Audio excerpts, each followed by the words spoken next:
사랑하는 성도님들, 거친 세상 속에서 한 주간도 세상의 떡을 찾고 사시느냐고 수고들 많았습니다.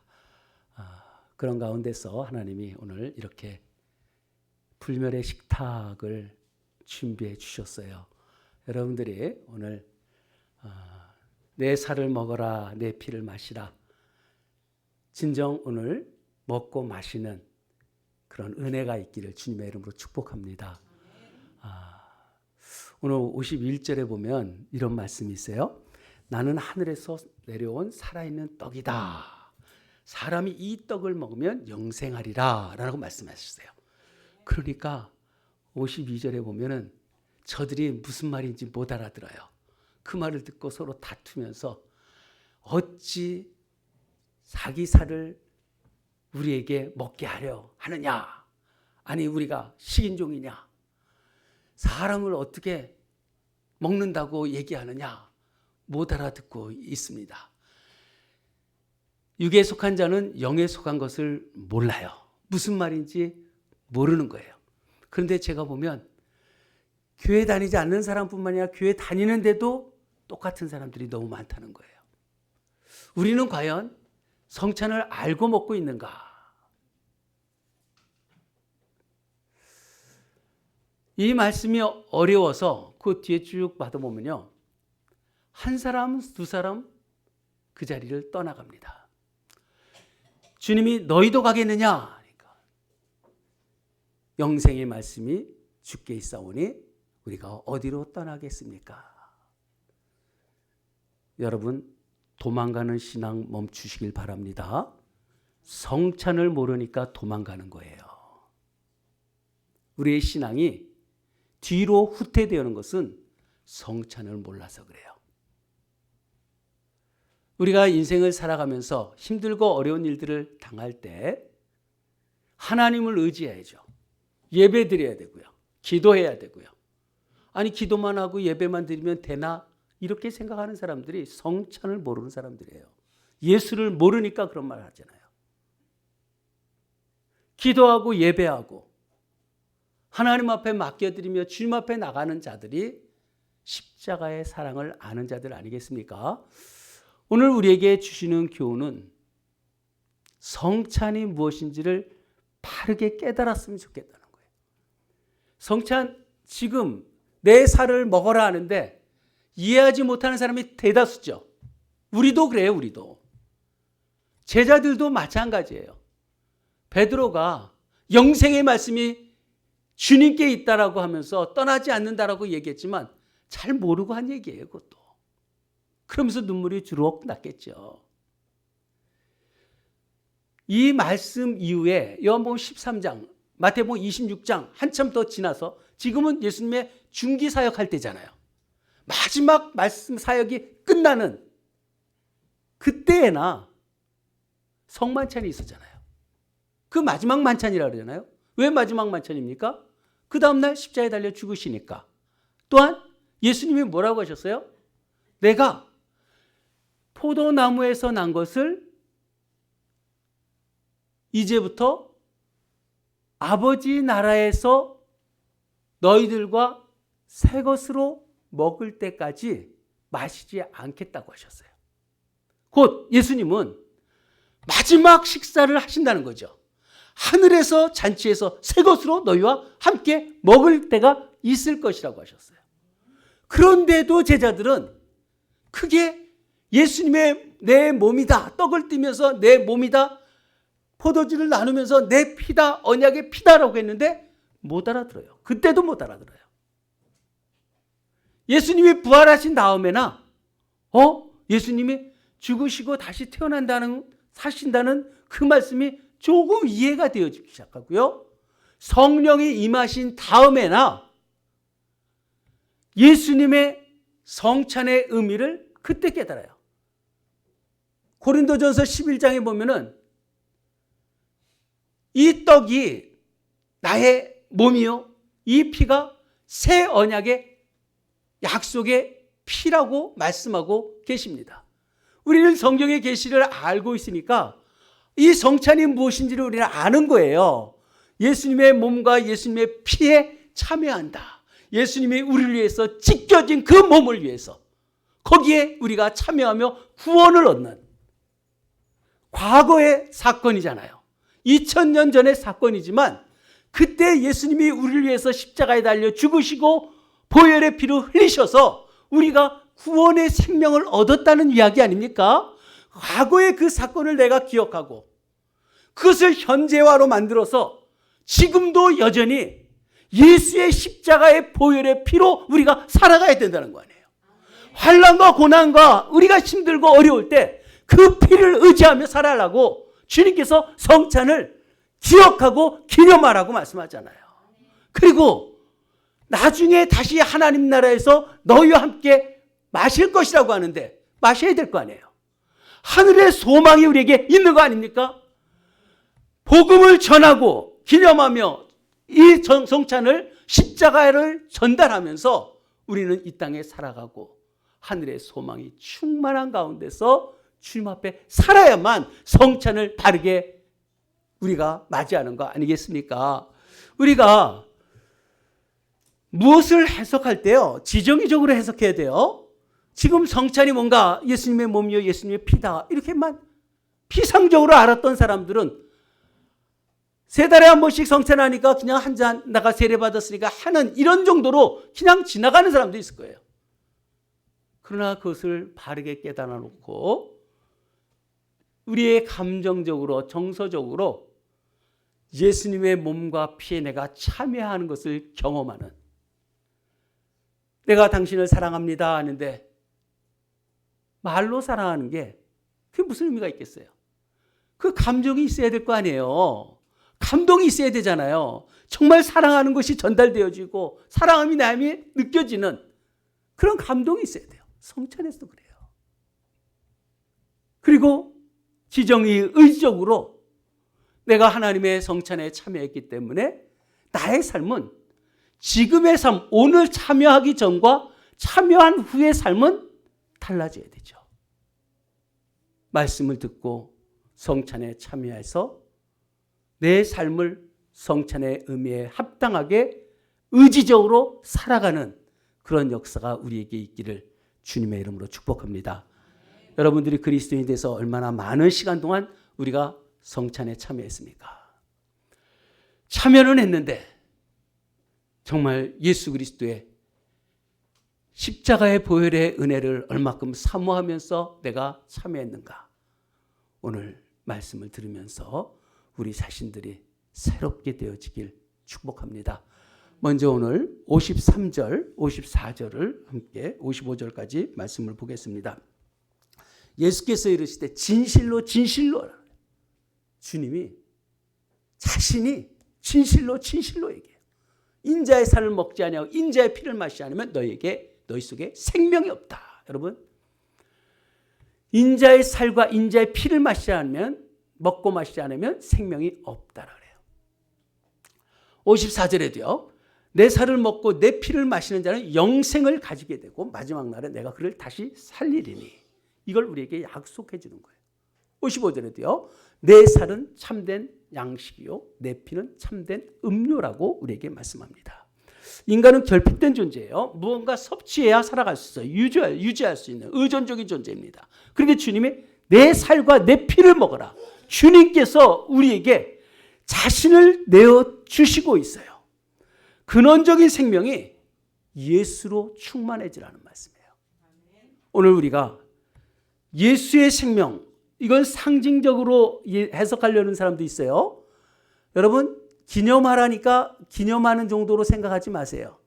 이것은 곧 우리에게 예수 그리스도가 우리에게 우리의 생명을 위해서 찢겨진 몸이시고 우리에게 어린 양의 피가 문인방과 문설주의 발라짐을 통해서 죽음의 사자가 패스오버 되어진 것처럼 완전히 우리가 다시 살아나는 역사가 성찬에 있음을, 예수 그리스도의 십자가의 사건을 내가 믿는다는 증거로서 오늘 이 자리에 있는 거예요. 내 죄가 아무리 크고 흉악한 몸이 우리 속에 있다 할지라도 우리를 사시는 예수의 사랑과 은혜가 더 크잖아요. 그 피로 우리가 구원받은 감격과 감사가 우리에게 있어서 성찬에 참여하시길 바랍니다. 오늘 그것을 우리에게 주시는 거예요. 그 증거예요. 그 성찬을 우리가 맞이합니다. 그래서 오늘 이 성찬에 나를 먹어라. 이제는 근원적인 생명의 이수로 우리가 세워지고 더 이상 배고픔이 없어지고요. 갈증이 없어지는 이런 인생이 되는 거예요. 예수 그리스도의 보혈의 피가 철철 흘러서 우리에게 닿는 데마다 우리의 아픈 상처들이 싸매지고 치유되고, 왜? 예수님처럼 살게 되니까. 우리의 나쁜 감정과 악한 생각들이 다 제거되어지는 거예요. 더 이상 힘들어하지 마라. 내가 너를 위해서 내 몸과 피를 다 주셨잖아요. 주님은 다 쏟아주셨는데도 여전히 우리가 왜 고통스럽게 살아갑니까? 왜 마귀의 종처럼 살아갑니까? 하나님의 자녀들답게 하나님의 절절한 사랑으로 오늘 기념하고 기억하라고 우리에게 잔치를 베풀어 주셨습니다. 이 잔치가 우리에게 생명이 살아나야 되고요. 우리의 연약한 몸들이 치유되고 회복되고 우리의 감정적인 영역들이 고쳐지고요. 우리의 영이 회복되는 역사가 나타나길 주님의 이름으로 축복합니다. 또한 이 성찬이 우리는 한 떡을 먹잖아요. 주님은 나누어 줬다 그랬어요. 지금 우리가 다 편리하게 잘라놨지만 떡 하나를 나누신 거잖아요. 떡을 나누시는 거예요. 식사를 같이 하는 겁니다. 식구예요. 예수 그리스도를, 그의 몸을 나누는 거예요. 성찬은 그의 피를 나누는 것입니다. 그러면 예수 그리스도의 몸과 피를 우리가 모시고 있으면서 누구를 미워하고 누구와 싸우고 다투고 시기하고 어떻게 그런 일이 벌어질 수 있겠어요? 예수를 믿는 가정에서 부부가 갈등이 있을 이유가 있습니까? 성도들의 갈등이 있을 수 있겠습니까? 예수 그리스도의 몸과 피에 정녕 내가 참여했다면, 내가 그런 갈등이 있다면 나는 그 몸에 참여하지 못했다는 것이 드러나는 거 아니겠습니까? 예수 그리스도의 몸에 합당한 자들은 형제를 미워할 수도 없어요. 가족이에요. 그 합당한 삶이 우리에게 나타나야만 될 줄로 믿습니다. 여러분, 바베트의 만찬이라는 영화 있죠. 소설로 된 게 영화로 났어요. 그 덴마크 해안 조그마한 마을 속에 목사님 있고 두 딸이 있어요. 그리고 작은 마을 속에 예배드리고 항상 경건하게 말씀 앞에 충직하게 살아가던 마을인데, 목사님이 소천하고 이제 영적 지도자가 없고 두 딸이 그 마을을 이렇게 인도하고 하는데 조금 삐걱삐걱하는 거예요.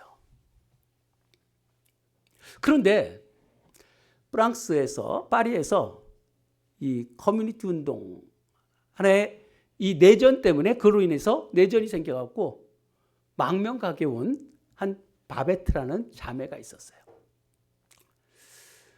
그 자매가 오니까 그 마을을 섬기면서 모든 사람들에게 화해를 많이 이루어 가려고 하는데 한계가 있죠.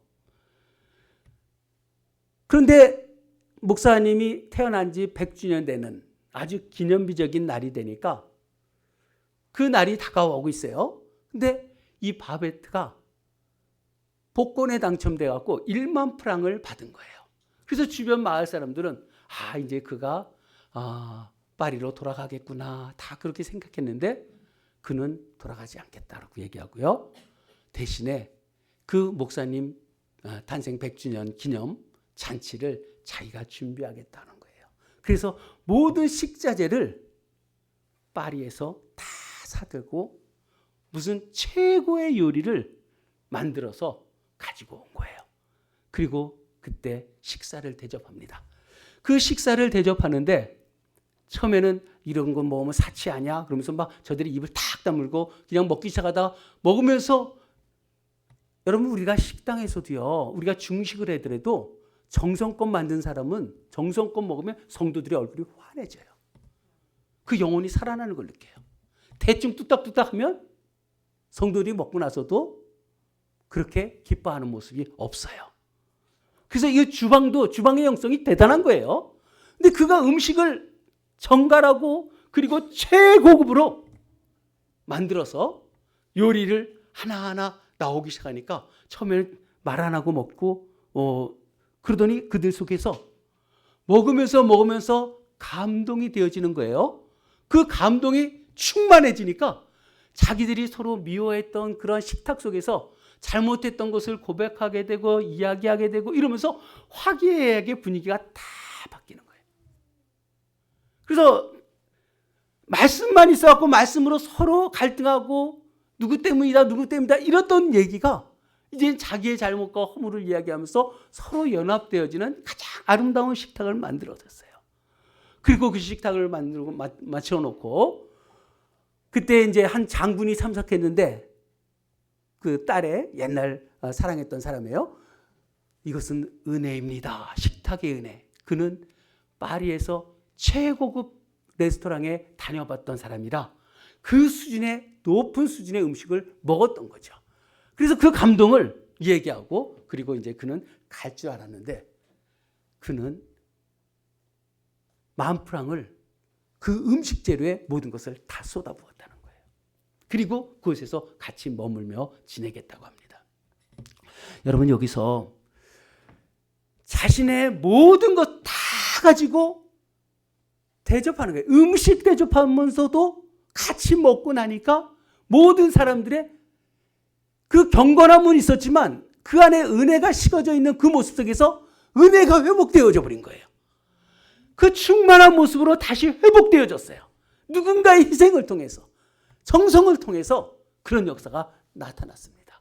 하물며 오늘 주님이 우리에게 약속하고 증거로서 성찬을 준비하셨는데 이 성찬의 유익이 얼마나 유익하겠습니까?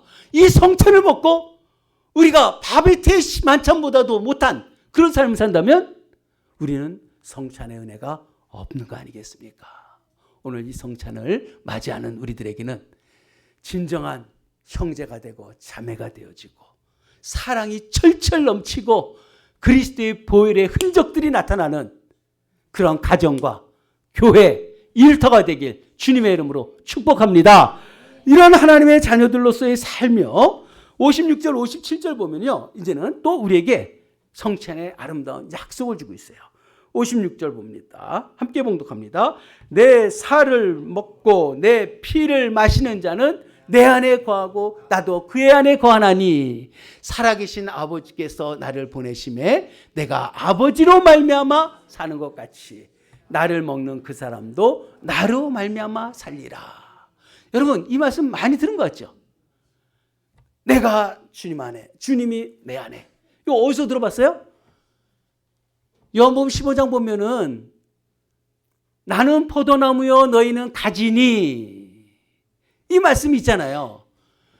너희가 내 안에 내가 너희 안에 거하면 많은 열매를 맺을 것이다. 그 열매를 많이 맺으면 그를 내가 내 제자가 되리라. 열매를 맺는 자가 제자잖아요. 이 성찬이라는 게 바로 그거예요. 열매를 맺는다는 거예요. 성찬을 통해서 제자 되어지는 삶을 살아간다는 거 아니겠습니까? 또 그 말씀 속에 또 그런 말씀이 있어요. 너희가 내 안에 거하고 내 말이 너희 안에 거하면 너희가 무엇이든지 구하면 그대로 되리라. 여러분 인생의 삶이요. 내가 구하는 대로 되는 역사가 나타나는 것. 언제? 주님이 우리 안에 모시고 들을 때.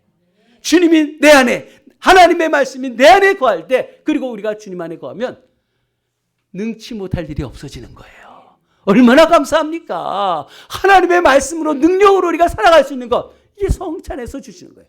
내가 겨우겨우 교회에 나와서 예배드리는 이런 수준이 아니라 하나님이 우리를 강권적으로 붙들고 있는 거예요. 그러니 내 자신이 흔들리고 요동할 일이 있겠습니까? 여러분 주님이 나를 붙들고 가시는 거예요. 우리가 성찬에 참여한다는 게 뭐가 좋은가? 여러분 우리가 신앙생활 하면서도요. 정체성이 흔들리잖아요. 사람들이 믿음의 삶을 내 직분도 내 삶도 우리가 온전히 이루지 못하는 것은 자기 정체성이 없어서 그래요. 그 정체성이 흔들린 건 뭐예요? 하나님의 말씀이 하나님이 내 안에 거하시면 나의 정체성은 발견하죠. 두렵고 염려 문제가 아니라 하나님이 나에게 함께 계시기 때문에 나의 삶의 모든 것은 주님이 원하시는 것대로 생각하고 말하게 되어지잖아요. 그러면서 나의 삶이 더 이상 세상 것에 흔들리거나 요동하지 않아요. 환경적인 요소가 있고 그리고 다른 사람과의 관계성이든 모든 요소들이 나를 힘들게 하질 않아요. 왠지 아세요? 그때부터는 비교하지 않기 때문에 그래요. 여러분, 비교하기 때문에 열등감도 느끼고요. 교만도 생기는 거예요. 하나님이 우리 모든 사람에게 한 사람 한 사람 독창적으로 만들어 주셨잖아요. 한 사람 한 사람 귀하지 않은 사람이 어디 있어요? 여기 있는 분 모두 안 귀한 사람이 어디 있습니까? 어떤 분도 하나님이 창조하신 작품이잖아요. 하나님이 실수하실 수 있겠어요? 자기가 몰라서 그렇게 살지 못하지만 하나님은 실수하지 않잖아요. 그 하나님이 창조하신 그 독특한 그 사랑을 내가 받고 있는데 누구하고 비교해요? 왜 비교합니까? 주님이 나에게 주신 은혜가 있는 거예요. 그 정체성을 내가 발견하게 되는 거죠. 그래서 남들이 뭐라고 하든 거기에 개의하지 않아요. 예수 그리스도가 내 안에 계시기 때문에. 우리가 세상에 나가면 결과를 가지고 우리의 삶의 모든 것을 나타난 것을 가지고 우리를 판단하지만 하나님은 그렇게 하지 않아요. 우리가 얼마나 소중한지. 내가 내 안에, 너는 내 안에 있다. 하나님이 우리 자신들을 이런 존재로 인식해 주시고 내 중심에서 내 중심을 꽉 잡고 계시는 하나님의 자녀가 된 줄로 믿습니다. 마지막 58절 봉독합니다. 이것은 하늘에서 내려온 떡이니 조상들이 먹고도 죽은 그것과 같지 아니하여 이 떡을 먹는 자는 영원히 살리라. 영원히 살리라. 여러분, 우리는 이 성찬을 차려면 영원히 산대요. 이 엔트로피 법칙이 있잖아요. 연력학 제2법칙. 모든 것은 낡아지게 돼 있어요. 그릇도 온기가 있다면 깨지기는 쉽지만 깨진 것이 새롭게는 안 되잖아요. 우리의 나이도, 우리도 그래요. 가만히 있으면 먼지 쌓이고 더욱더 사라지게 돼 있어요. 그런 인생을 살아요. 우리가 낡고 후패한 인생을 살아갈 수밖에 없는데 성찬을 참여하면 어떻게 돼요? 영원히 살아난대요. 우리에게 이런 반응의 역사가 나타나는 게 성찬이라는 거예요. 예수 그리스도, 성찬은 다른 게 없어요. 예수 그리스도가 나를 위해서 십자가에 달려 죽으셨다는 그 과거의 사건이 나의 구원과 연관되어지고 현재적으로 그 구원 속에서 내가 현재적으로 삶을 살아내야 되는 것이고 앞으로 소망이 있음을 아는 거예요. 그것을 알고 하나님 앞에 이 성찬에 참여하는 거잖아요. 기념하는 거잖아요. 기억하는 거잖아요. 많은 성찬을 참여했는데 여전히 우리 삶을 변화되지 않는 것은 뭔가? 성찬은 성찬으로 끝나지 아니하고 십자가로 끝나는 것이 아니라 부활의 역사가 있고 부활의 역사가 있고 하나님 나라의 영원함이 우리에게 있다고 선언하고 있는 거예요. 우리에게 영원한 삶이 있다는 게 얼마나 감사합니까? 그 영원한 삶 우리를 허락해 주셨어요. 오늘 성찬이 바로 그런 거예요. 요한복음의 저자의 제자가 이 폴리갑이에요. 이 서머나 지역에 감독으로 있었죠. 그는 체포 명령을 떨어지자마자 피할 수 있지만 피하지 않아요. 자기가 화형될 것도 알아요. 자기를 잡으러 병사들이 찾아왔죠. 군인들이 왔어요. 그들에게 환영했어요. 어서 오라. 환영해주고 저들을 위해서 식탁을 배설해요. 좋은 음식을 먹게 해주는 거예요. 그리고 나 1시간 동안 기도하고 있을게. 음식 먹으라 그래요. 한 2시간 기도했습니다. 그리고 기쁘게 같이 가서요. 그 군사들이 많은 감동을 받았다는 거예요. 여러분, 자기를 죽이려고 찾아온 자들에게 음식을 대접할 수 있는 것 어떻게 해서 그게 가능할까요? 죽음도 두려움도 없기 때문에 하늘의 소망이 그 안에 충만하니까 이런 삶을 살아낼 수 있는 거 아니겠습니까? 우리가 바로 그리스도인이 그런 삶 아니에요. 세상의 문제가 문제로 느껴지지 아니하고 주님으로 이미 충만함을 우리가 갖고 있잖아요. 저는 우리 성도님들이 왜 이렇게 기력 없이 힘 없이 살아갈까 안타까울 때가 많아요. 복음의 능력이 우리 속에 있는데 그 모든 것을 다 사라졌다 할지라도 예수만 계시면 되잖아요. 충만하잖아요. 충분해요. 근데 왜 우리가 신앙생활하면서 그런 삶을 살지 못할까? 우리의 인생, 우리 다 불확실한 세상을 살아가잖아요. 우리 자녀들 더 깜깜하죠. 어떻게 될지 모르잖아요. 하나님을 의지하며 사는 것. 이게 우리에게 있다는 게 얼마나 감사합니까? 그리고 하나님 앞에 구하는 대로 받은 줄로 믿으라 그러잖아요. 우리의 미래가 확정적으로 선하신 하나님이 우리를 인도하신다는 그 확신이 있는데 뭐가 두려울 게 있겠어요? 하나님은 우리에게 이러한 삶을 인도해 주셨어요. 성찬은 우리에게 인생에 아무리 파고가 힘들게 우리에게 찾아왔지라도 우주보다 크신 그분 앞에서 우리가 하나님의 자녀된 권세와 권위와 권능이 우리에게 있다는 것을 아시고 성찬을 참여하는 자는 결코 망하는 법이 없을 거예요. 오늘 이 성찬을 참여하면서 영원의 생명의 역사가 우리에게 나타나는 하나님의 종들이 되기를 주님의 이름으로 축복합니다. 기도합시다. 성찬 참여할